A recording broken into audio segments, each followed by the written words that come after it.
secteur de la vie nationale n'a été épargné dans le discours sur l'état de la nation du président Félix-Antoine Tshisekedi Tshilombo.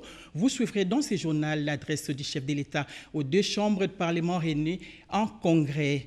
Les sites d'Inga 2, victimes de vol de câbles, un coup dur à la fourniture en énergie électrique. Ces titres et tant d'autres vous seront développés dans ce journal des 20h. Mesdames et messieurs, bonsoir.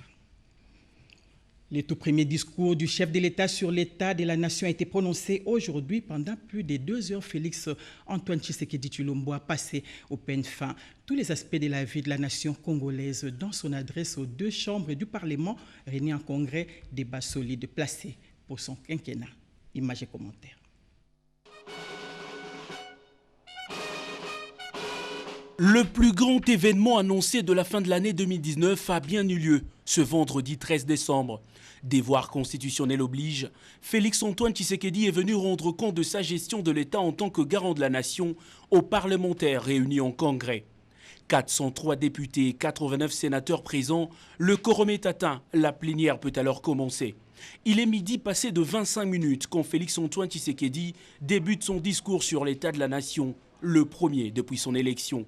Le président de la République commence par saluer les efforts de paix consentis depuis son arrivée au pouvoir il y a 10 mois et 20 jours. Il rend ensuite hommage aux forces armées de la République pour leurs multiples sacrifices avant de saluer la mémoire de toutes les personnes décédées dans les circonstances diverses, notamment les tueries barbares, crashs et catastrophes naturelles, et pour qui il a demandé à l'assistance d'observer un moment de silence. Vient alors le moment de décortiquer secteur après secteur les indices de gestion.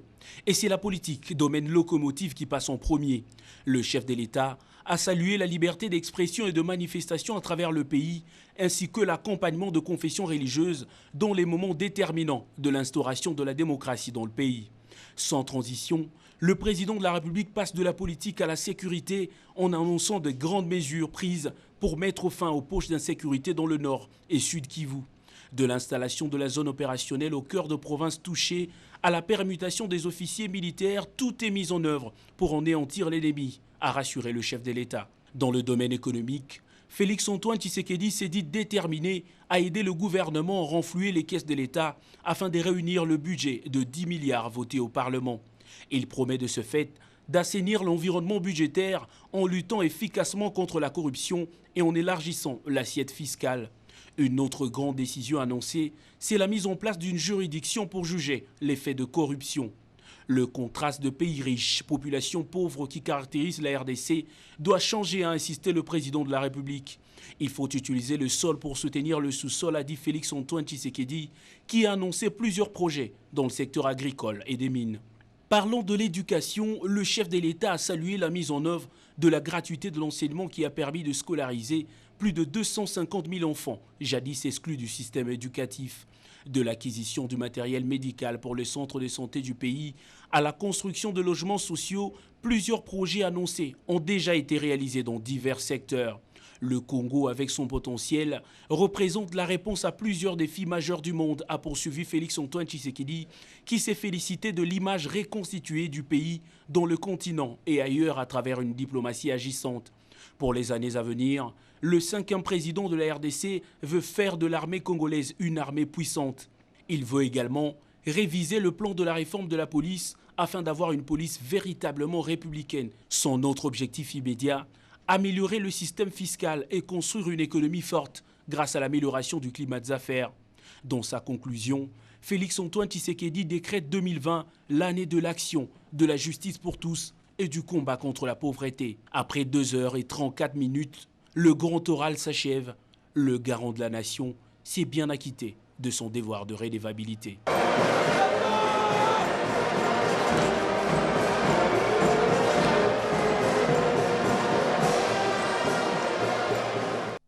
Les forces armées de la République démocratique du Congo ont anéanti à ce jour près de 95% des forces négatives à Kaéré, une prouesse saluée dans le discours de Félix-Antoine Tshisekedi. On l'écoute. Honorables députés et sénateurs, à mon arrivée au pouvoir, 6 de nos 26 provinces étaient terrassées par des conflits armés. Aujourd'hui, grâce à notre discours de paix et à l'action de nos forces armées, la paix a été rétablie au Kasaï et bientôt dans le Tanganyika.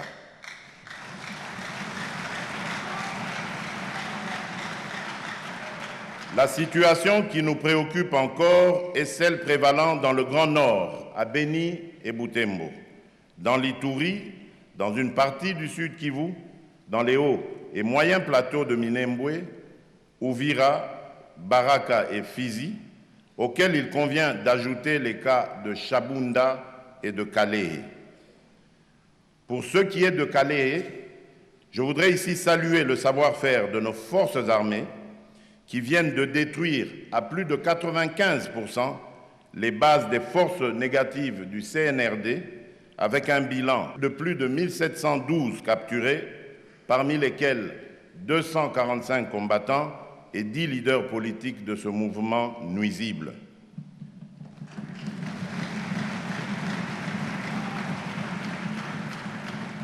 Malgré la persistance des tueries que nous déplorons dans certains endroits du Grand Nord, le bilan de la grande offensive de nos forces armées est tout aussi satisfaisant depuis l'établissement de l'état-major avancé à Beni, où la quasi-totalité des sanctuaires des ADF-MTM et des forces négatives ont été démantelés. Ce qui explique le changement de stratégie de l'ennemi en déroute qui vient désormais s'en prendre aux populations innocentes dans les grandes cités urbaines, y semant la mort et la désolation.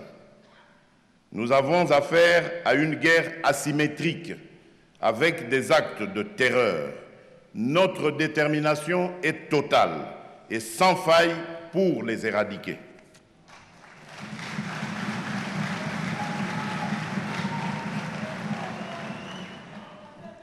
À vous, députés et sénateurs du Nord Kivu, j'en appelle à votre responsabilité pour, d'une part, collaborer avec les forces armées et de sécurité et, d'autre part, sensibiliser la population afin que ce groupe résiduel de terroristes soit traqué jusque dans son dernier retranchement. Je ne serai pas en paix avec moi-même tant que le Nord Kivu et les autres provinces actuellement meurtries ne seront pas totalement pacifiées.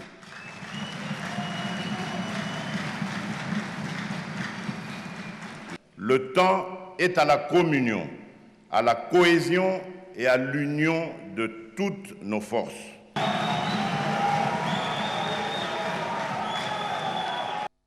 Après ces discours de plus de 2 heures, plusieurs personnalités ont réagi au micro de Pierre Kibambe Somoïsa. Et nous sommes heureux d'être témoins de l'expression de l'alternance politique dans notre pays.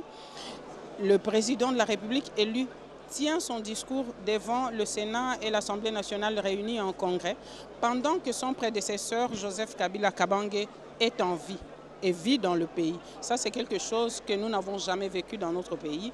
Et en tout cas, félicitations pour les artisans de cette alternance. C'est une journée qui doit nous unir plutôt que nous diviser, pour qu'ensemble nous puissions lui donner un appui inconditionnel à sa vision. Le président de la République a déclaré que l'année 2020 est une année d'action, de la lutte contre la pauvreté. Je vous dis, c'est l'un de nous qui a parlé. Aujourd'hui, le peuple congolais est davantage convaincu que c'est un véritable fils du pays qui a partagé les réalités de ce pays, qui les connaît par cœur, parce qu'il a parlé, il n'y avait rien à compléter sur ce qu'il disait. Le président nous a vraiment satisfaits et nous, en étant élus, nous ne pouvons que le soutenir pour qu'il puisse atteindre ces objectifs-là. Donc nous sommes très contents et c'est vraiment dans le cadre de nos aspirations, en étant élus, surtout du Congo central, nous ne pouvons que le féliciter. Ouais, c'est un discours, si ça se réalise, ça sera pour le futur du peuple congolais et nous serons contents. Voilà. Il a survolé tous les secteurs de la vie sociale. Il y accorde une grande importance. Donc voilà, c'était un discours complet et un discours très équilibré. Mais ce que j'attends de lui ou de nous tous, c'est l'action comme il a dit. que l'année qui va venir sera l'année de l'action. C'est ce qui est important.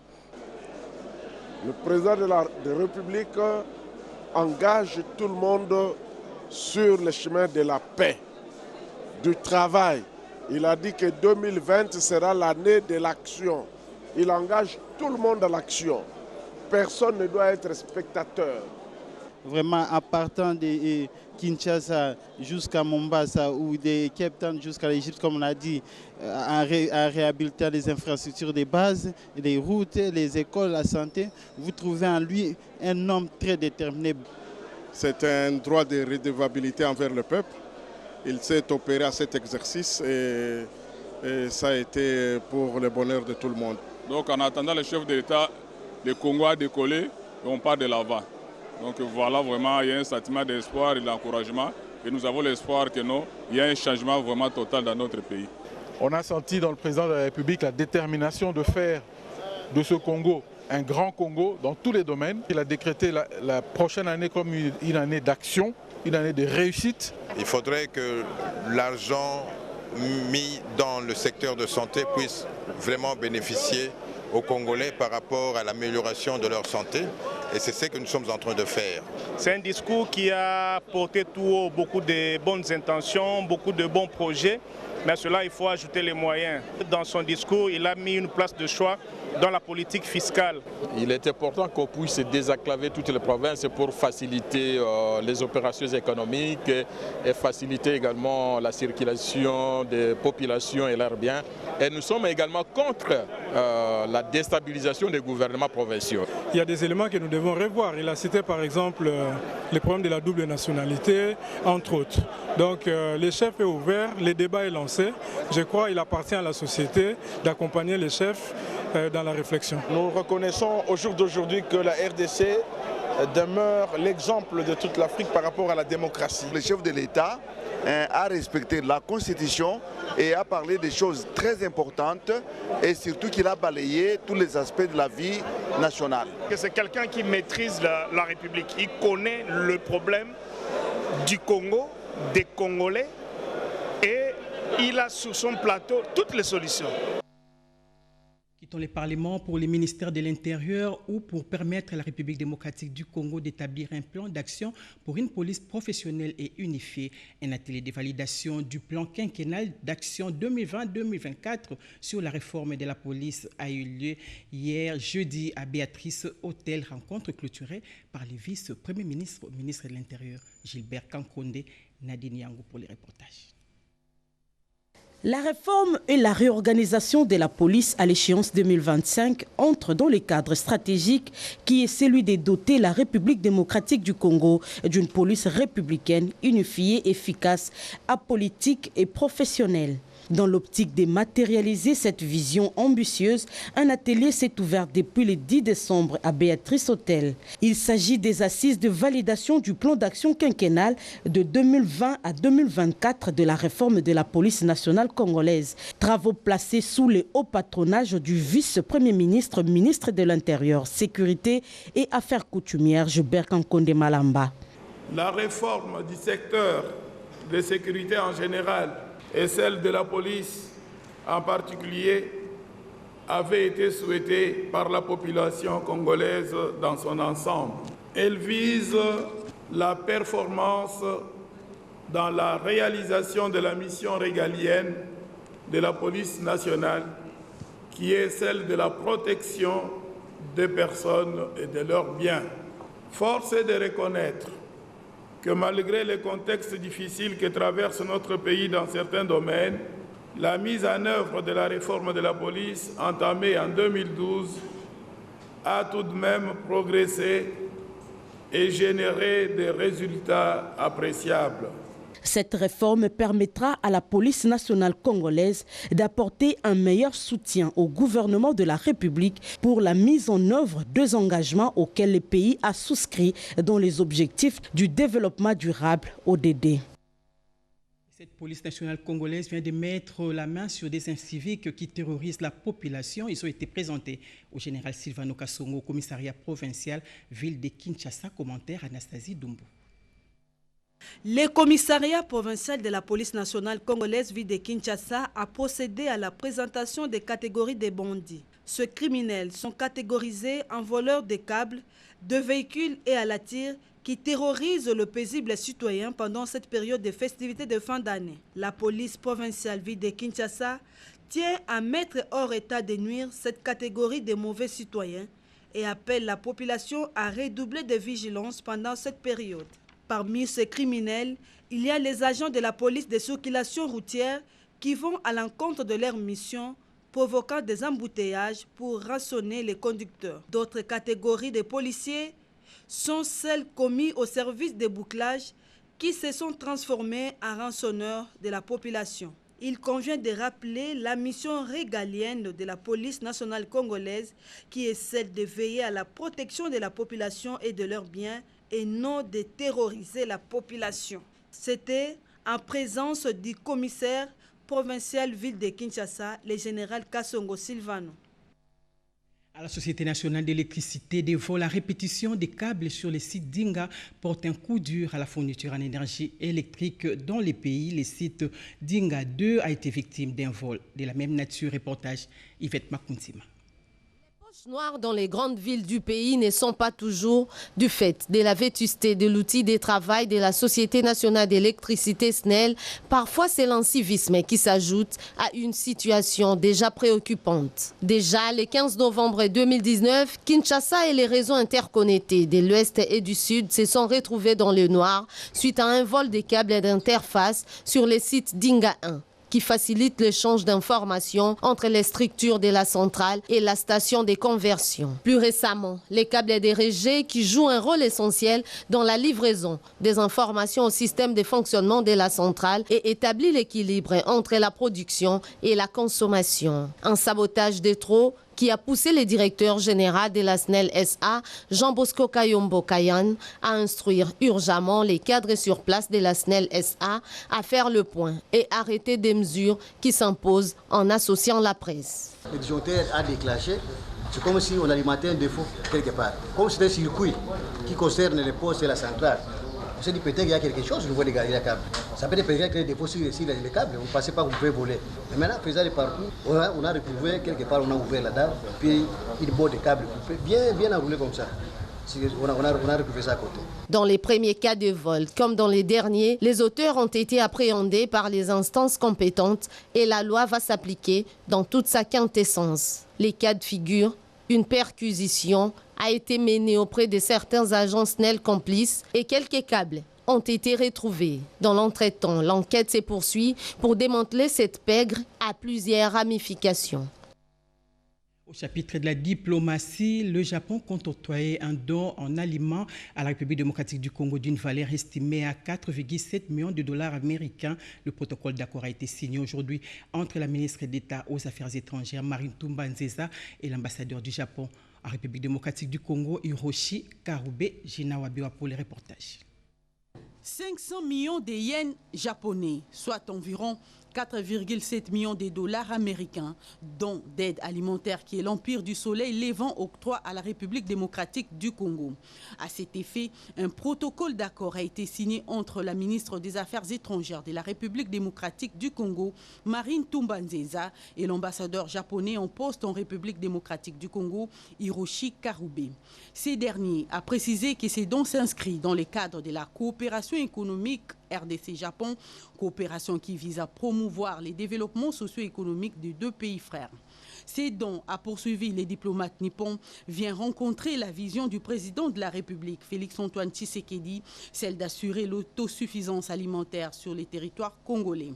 Pour la chef de la diplomatie congolaise, cette aide tombe à point nommé. Notre gouvernement a comme objectif majeur de combattre la pauvreté et d'assurer le bien-être sur tous les plans. Renouer avec nous dans l'aide alimentaire est un grand signe positif parce que vous nous soutenez dans les efforts que nous sommes amenés à entreprendre pour assurer la sécurité alimentaire du peuple congolais. À partir de cela, nous allons accroître vraisemblablement notre coopération et aller bien au-delà de ce geste qui, pour moi, est un geste symbolique, mais qui, de ce fait même, a beaucoup de valeur.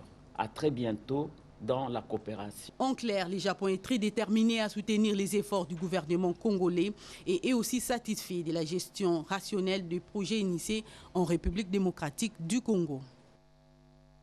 La ministre de la fonction publique Yolande Ebongo Bosongo a ouvert hier l'atelier d'évaluation de la mise en œuvre des structures, une évaluation qui intervient 3 ans après la mise en place de ces structures à compétences horizontales. José Boitoamou était là pour le compte de la Radio-Télévision nationale congolaise.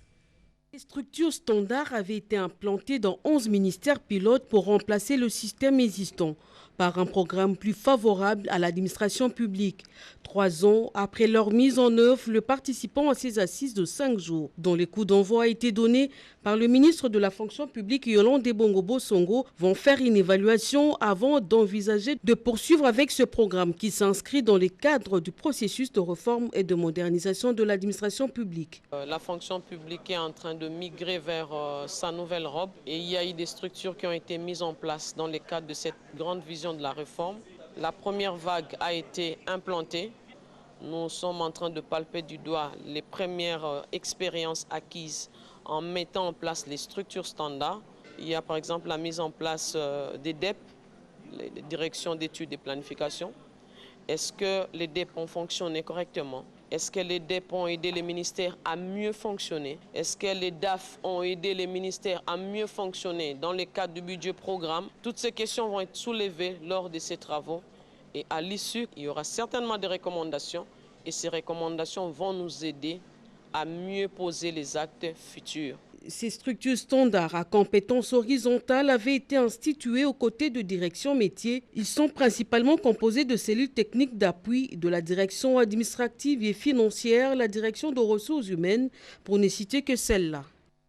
Et dans la rubrique santé, après l'intervention chirurgicale à cœur ouvert effectuée par les médecins venus de la France et coordonnée par un médecin congolais, le ministre de la Santé, Dr Eteni Longondo, est descendu à la clinique Ngalema pour s'enquérir du déroulement de ces interventions. Reportage.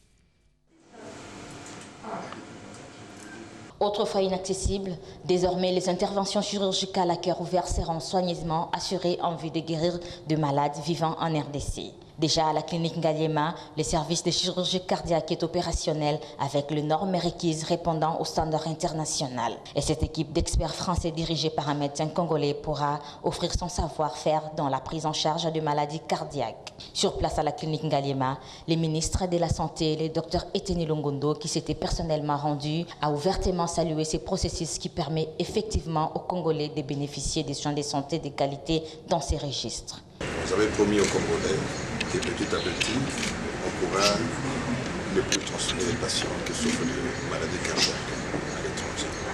Voilà donc une équipe qui est dirigée d'ailleurs par un Congolais avec ses amis français qui sont venus nous aider par rapport à la prise en charge de cette maladie. Donc nous sommes très contents de leur présence. Tout à l'heure je disais que je ne pouvais que le remercier pour l'appui qu'ils apportent. Donc le Congo, c'est un géant qui commence à se relever, surtout dans le secteur de santé. Et nous allons faire en sorte que nous puissions ici avoir des soins de qualité. Ces interventions chirurgicales à cœur ouvert faites sur place pourront permettre de façon particulière au Trésor public d'économiser.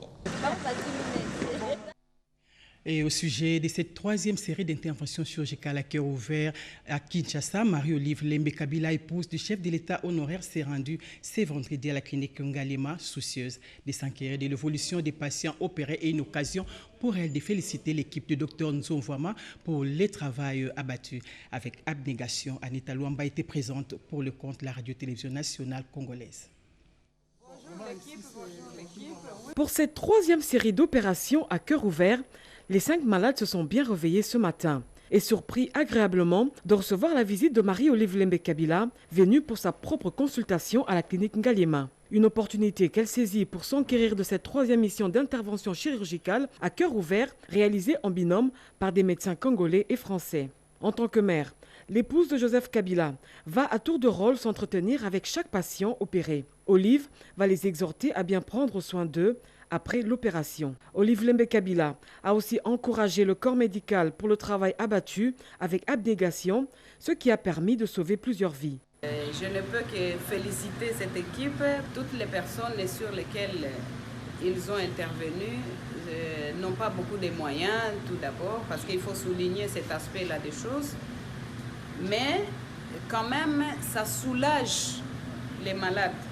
Je félicite le personnel congolais pour leur intervention à différents niveaux et à différentes échelles. Ce centre construit à l'initiative de Marie-Olive Lembe Kabila remplit toutes les conditions selon les normes internationales pour ce type d'opération à haut risque. Pour moi, ce centre est comme un enfant que j'aurais accouché. Ce n'est pas un secret. Depuis que nous avons posé la première pierre, nous avons cru et nous croyons jusqu'aujourd'hui au professionnalisme de l'intelligentsia congolais.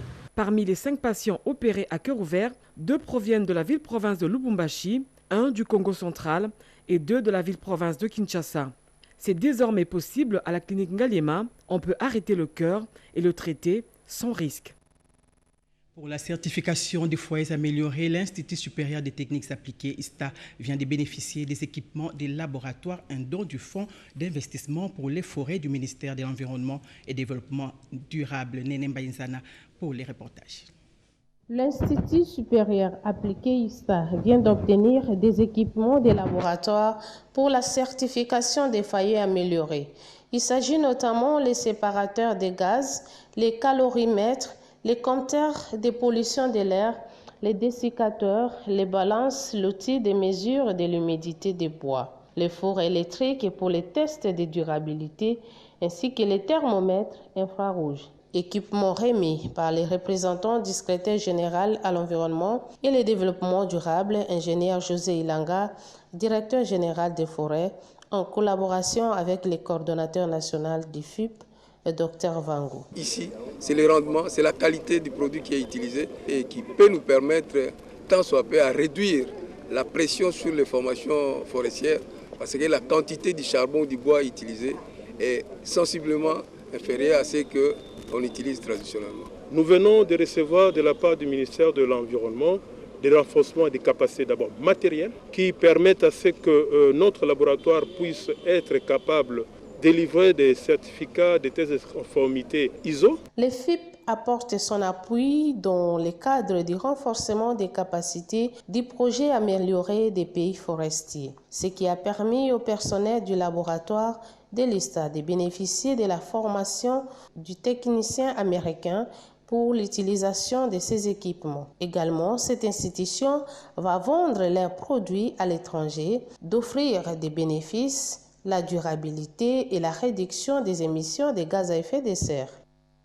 Les travaux de formation des gestionnaires des projets des organisations de défense des droits des femmes font désormais partie du passé. 25 organisations de la société civile venues des 6 provinces de la République démocratique du Congo ont pris part à cette formation financée par les Affaires mondiales du Canada. Lisette Mujinga Mutombo pour les reportages. Participant à ces travaux, 25 organisations de la société civile en provenance de l'Équateur, Sud Kivu, Chopo, Tanganyika, Kasai Central et Kinshasa sont capables de développer des bons projets crédibles et vendables, de mettre en œuvre le projet de leur organisation selon les principes généraux acceptés ainsi que de faire le suivi d'un projet en recourant à des outils pertinents de suivi et évaluation. Pendant 5 jours, ils ont suivi les programmes Voix et Leadership des femmes, une initiative financée par les Affaires mondiales du Canada et mise en œuvre par les centres Carter en vue des renforcements des capacités visant à combler les lacunes dans les capacités et les systèmes de gestion des organisations de défense des droits des femmes partenaires et leurs affiliés. Et c'est afin d'augmenter leur efficacité et leur efficience. Notons que l'approche méthodologique appliquée pour cette formation s'appuie sur les lignes directrices du centre Carter en matière de renforcement des capacités.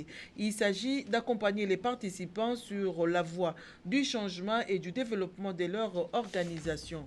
À cet effet, le rôle du formateur, appelé à juste titre facilitateur, consiste à doter les participants des connaissances techniques tout en les appuyant et en les orientant sur la voie du changement et du développement organisationnel. Comment développer les grands Katanga? Le notable Katangais ont réfléchi pour trouver des réponses à cette question. C'était au cours d'un dîner et d'échanges organisé à Roméo Golf dans la commune de la Gombe. Reportage de Skambal Kaïch.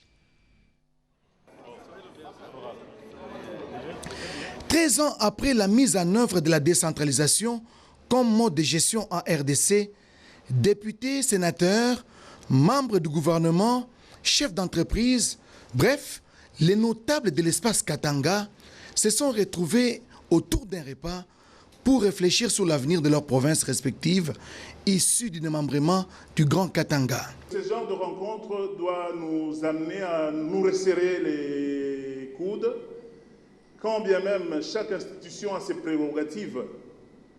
Cela ne peut pas nous empêcher à nous regarder dans les yeux, à être ensemble, et que demain, quand nous nous retrouvons dans l'exercice de nos fonctions, nous nous comportons dignement et normalement. Cette réunion qualifiée de réunion de famille a eu pour objectif de resserrer les liens entre les filles et fils de l'espace Katanga.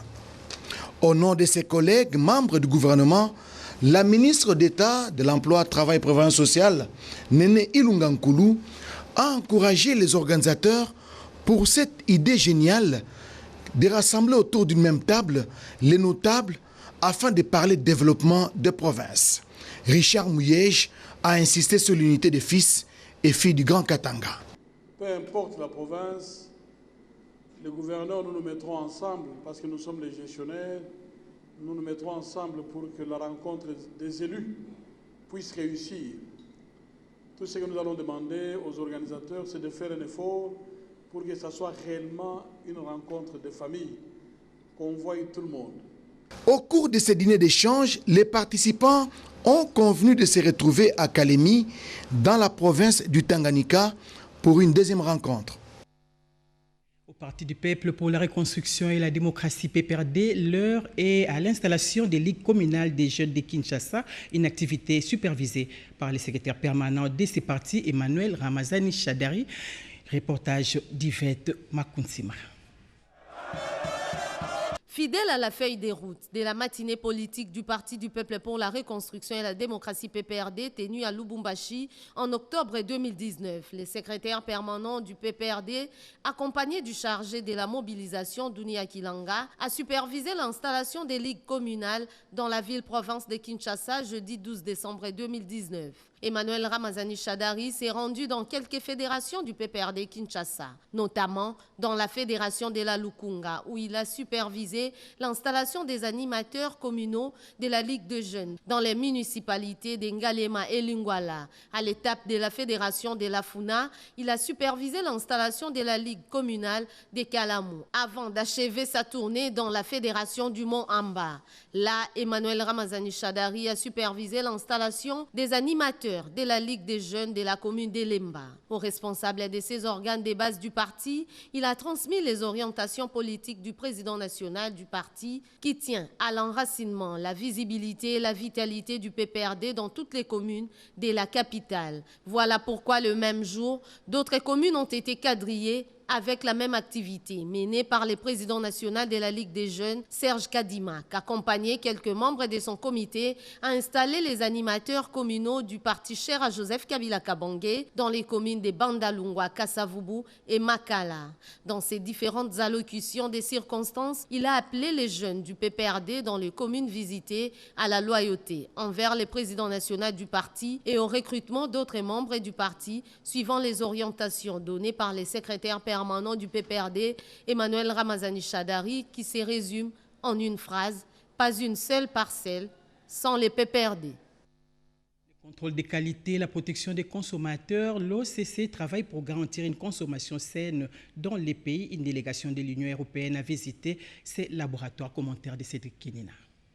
L'Office congolais des contrôles serait-il au même diapason que les autres établissements publics ayant les mêmes attributions ? En tout état de cause, un excellent travail est abattu en interne pour y arriver. C'est ainsi qu'une délégation de l'Union européenne a effectué une visite au laboratoire des produits chimiques, génie chimique, microbiologique, agroalimentaire et celui des produits pharmaceutiques et cosmétiques. Et ce dans le cadre du Centre d'excellence pour les produits chimiques, biologiques, radiologiques et nucléaire. Nous sommes venus voir l'OCC qui joue un rôle très important dans le contrôle des produits aux frontières et qui est un des acteurs de cette lutte qui dépend du ministère du Commerce extérieur. Donc on est assez impressionné par le développement aussi, le futur, avec l'investissement dans de nouveaux laboratoires, la couverture sur le pays qui est importante. C'est une surprise agréable pour moi de voir comment l'OCC est équipé. L'OCC est déjà en avance vis-à-vis de cette lutte-là. Parce qu'avec le matériel dont dispose l'OCC, je suis très bien convaincu que la fraude, les trafics illicites de médicaments falsifiés est atténué déjà à ce niveau. Pour se faire une idée du rôle de l'OCC, ces invités des marques ont suivi les explications du chef de département des laboratoires. Grâce à ces équipements bénéficiant d'une technologie de pointe, l'OCC reste le seul rempart pour les pays dans la lutte contre le trafic illicite des médicaments contrefaits. Découvrons ces communiqués. Tous les candidats au concours des écoles de guerre enregistrés à l'EMG et qui sont présents à Kinshasa doivent se présenter au Centre supérieur militaire le mardi 17 décembre 2019 à 11h dans l'amphithéâtre muni de leur diplôme d'état-major pour une communication très importante les concernant.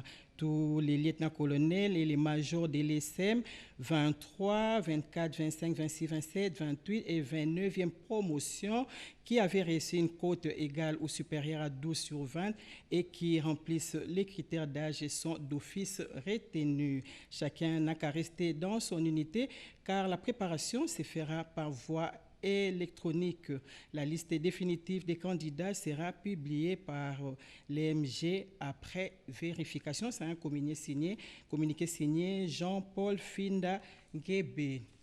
Ce journal touche à sa fin et si vous nous avez pris en cours, voici les principaux titres. L'actualité nationale dominée par l'adresse du chef de l'État aux deux chambres du Parlement réunies en congrès, un discours qui appelle à l'unité nationale, au travail et à la lutte contre la corruption pour le développement de la République démocratique du Congo. Les cités Dinga 2, victimes de vols de câbles, un coup dur pour la fourniture en énergie électrique. Merci de nous avoir reçus chez vous. L'actualité continue sur la radio-télévision nationale congolaise. Au revoir.